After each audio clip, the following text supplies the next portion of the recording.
ما ته یوه غېږ راکړه. Give me a hug. Give me a hug. ته موټر چلوې. You drive the vehicle. You drive the vehicle. هغه ډېر بد اخلاقه ده. He is very stupid. He is very stupid. دلته ته کله راغلې. When did you get here?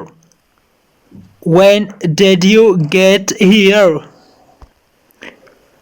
زما سر درد کوي. I have headache. I have headache. ستا روژه ده. Are you fasting? Are you fasting? زه 2 ساعته مخکې دلته راغلم. I came here 2 hours ago. I came here 2 hours ago. داسې دې ولې وکړل. Why did you do so? Why did you do so?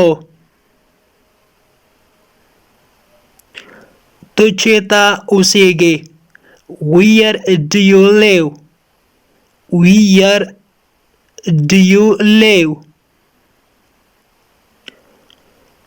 پاو باندې 3 بجې دي. It is 3:15. It is 3:15.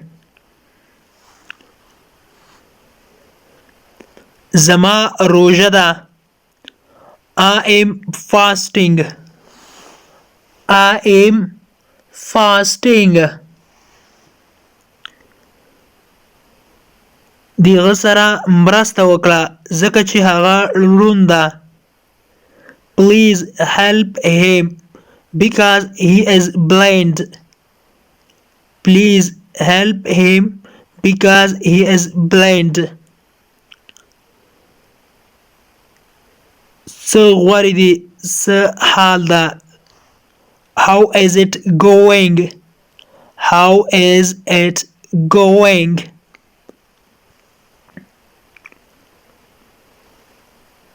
بیا سوچ وکړه. بیا فکر وکړه.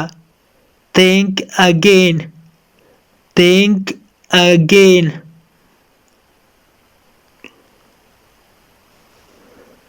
زه داسې فکر کوم. I think so. I think so. ستا مقصد څه ده یا ستا مطلب څه ده. What do you mean? What do you mean? زه اودس کوم. I am getting ablution. I am getting ablution.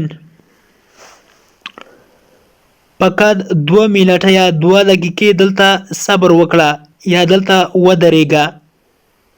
Wait here for 2 minutes. Wait here for 2 minutes.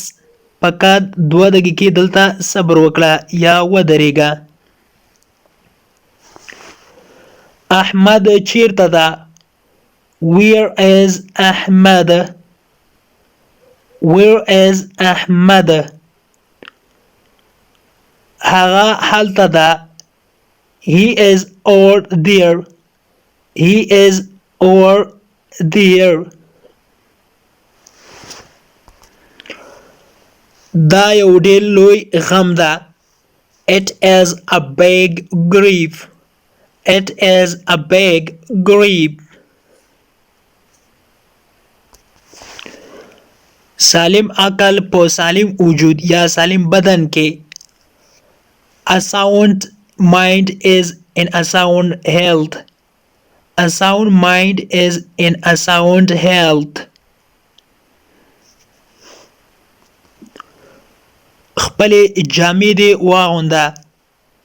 Put on your clothes. Put on your clothes. د انګلیش ټو پښتو لرنینګ کورس ګرانو زده کوونکو د نن ورځې کلاس در دې ځای پورې هیله ده چې یو څه مو ورڅخه زده کړي وي.